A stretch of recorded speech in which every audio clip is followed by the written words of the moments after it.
Distinguished guests, ladies and gentlemen, I welcome you to Hidden Lakey's Toronto offices for today's Canadian Council of the Americas, CCA, lunch on Costa Rica's economic and democratic stability with Dr. Luis Lieberman, Vice President of the Republic of Costa Rica.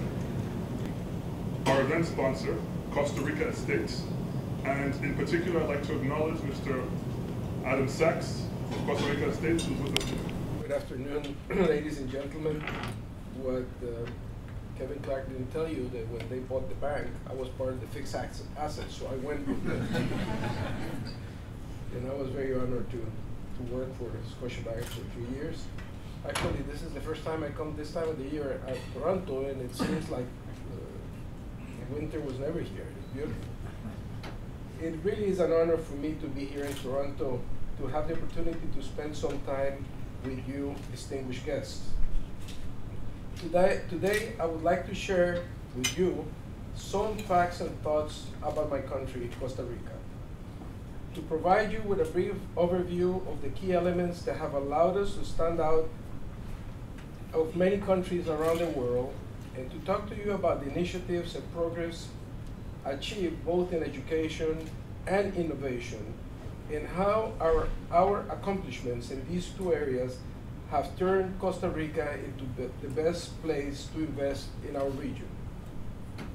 Costa Rica, though small, has an exceptional history. Our commitment to democracy, the rule of law, and human development are not fruits of a fad.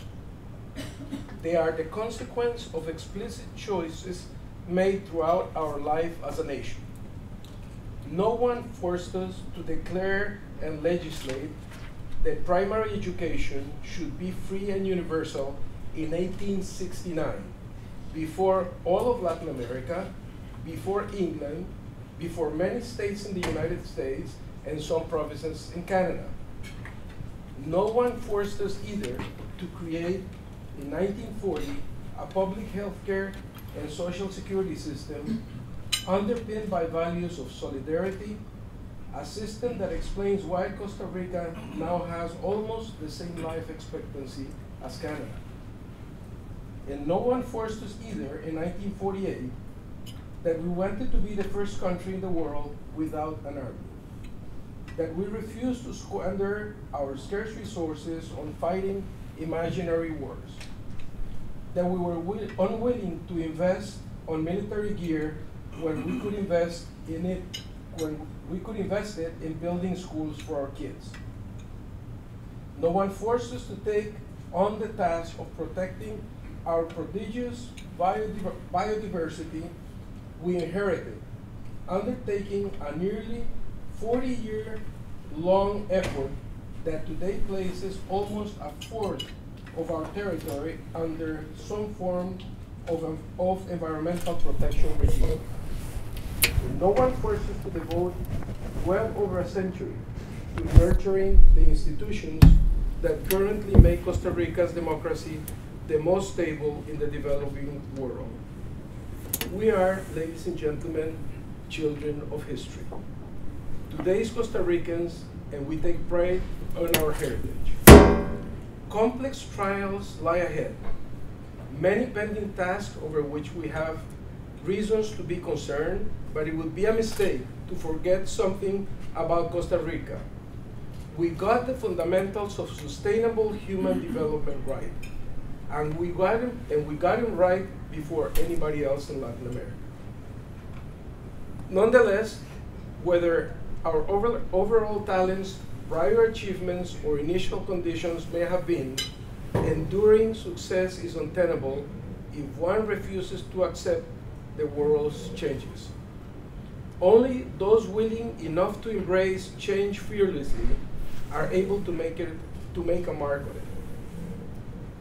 We are convinced that the best way to multiply that which nature and history have gifted us with involves our embracing globalization without any reservations, in hedging our bets for growth on an economy that is even more open, more integrated to the world, and increasingly based on our ability to innovate and create.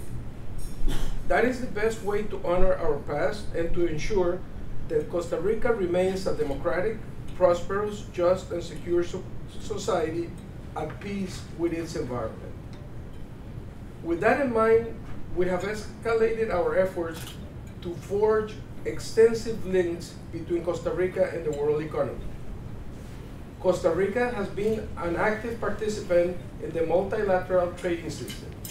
It has fully contributed to strengthening the Central American economic integration and has in place free trade agreements that oversee trade with 15 commercial partners, including the US, Canada, Mexico, Chile, China, and others, covering close to 73% of our imports and 67% of our exports.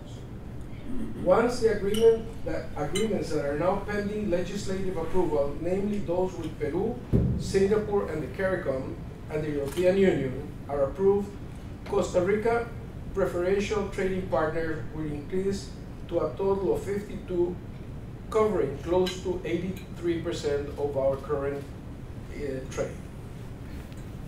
In the last decade, our exports have doubled and continue to grow rapidly, not merely in amount, but in diversity and sophistication. Today, I'm proud to say that we export over 4,000 different products to almost 150 countries around the world, that we are the country with the highest participation of high-tech exports in total manufacturing exports in Latin America, and the fourth in the world, according to the World Bank, with almost 40% of our export being high-tech products, a percentage higher than China's or Ireland's. Canada has been a preferential trading partner of ours for almost a decade, and we're interested in deepening our relation with you. Our free trade agreement has clearly shown its two-way set of benefits. Trade flows have grown 2.6 times since its entry into force, with an average rate of growth of 12%.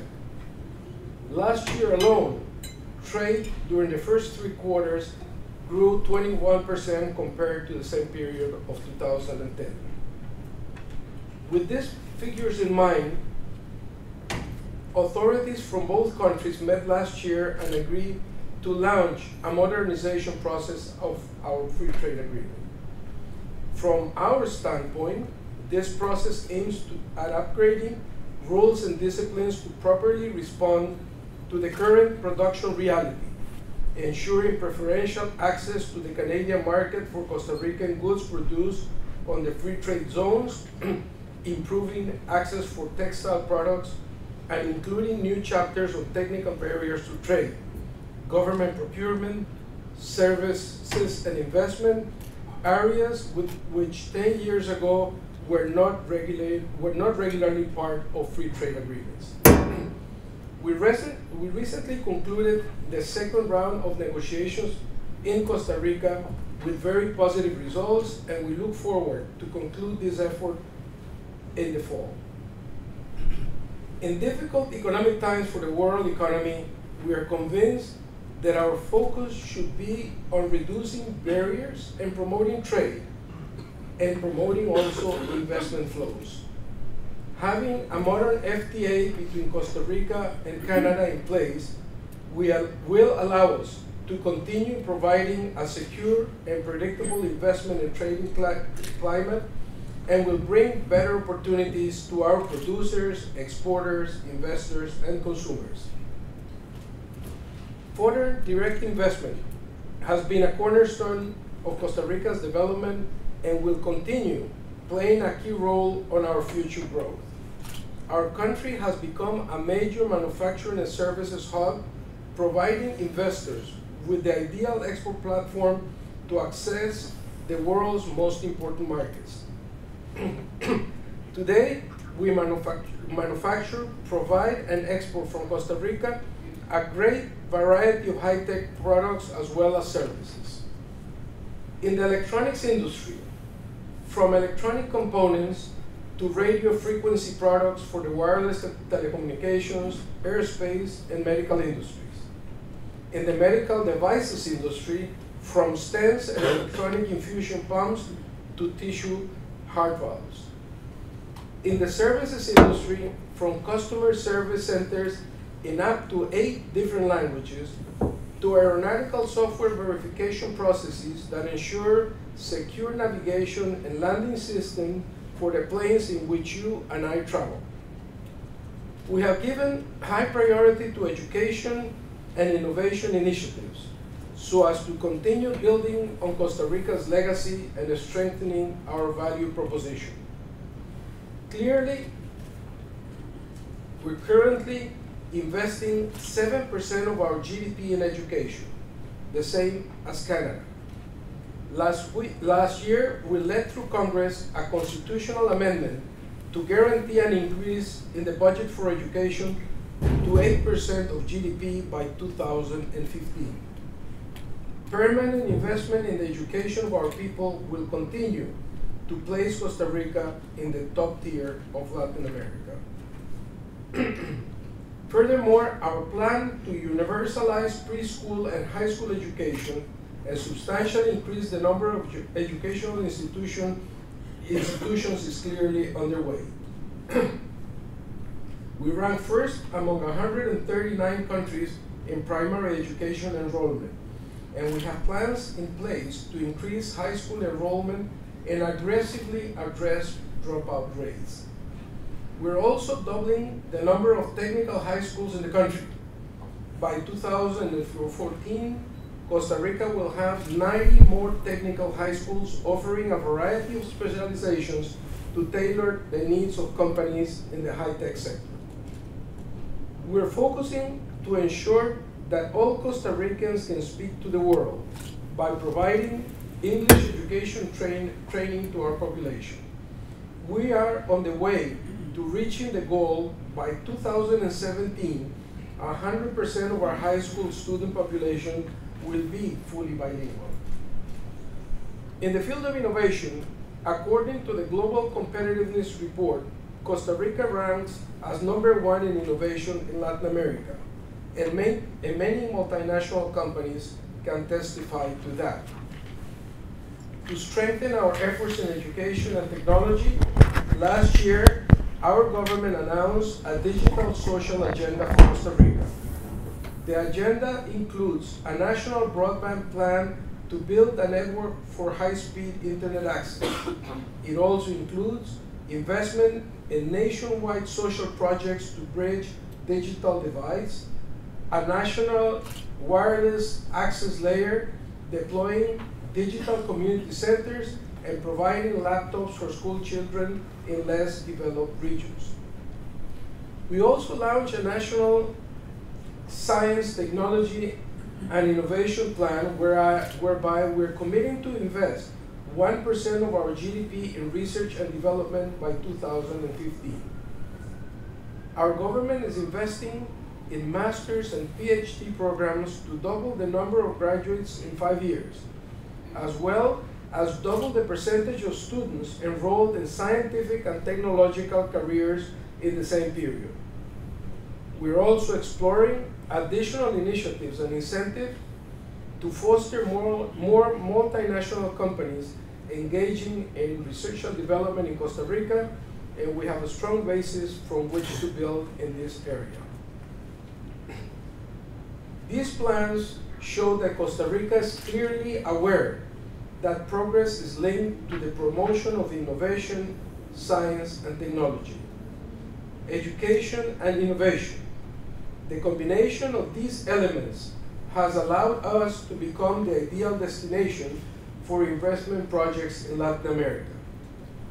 And in a world sometimes assaulted by wrenching violence, we continue to acknowledge that security and public safety are key elements to maintaining economic growth, attract foreign investment, and continue to foster our tourism industry. Despite the high crime rates in many parts of Latin America, Costa Rica continues to be one of the 3 safest countries in the entire region, and we're determined to keep it that way. Late last year, the Financial Times, through its FDI brand, recognized Costa Rica as the most attractive country for foreign direct investment in the Caribbean and Central American region.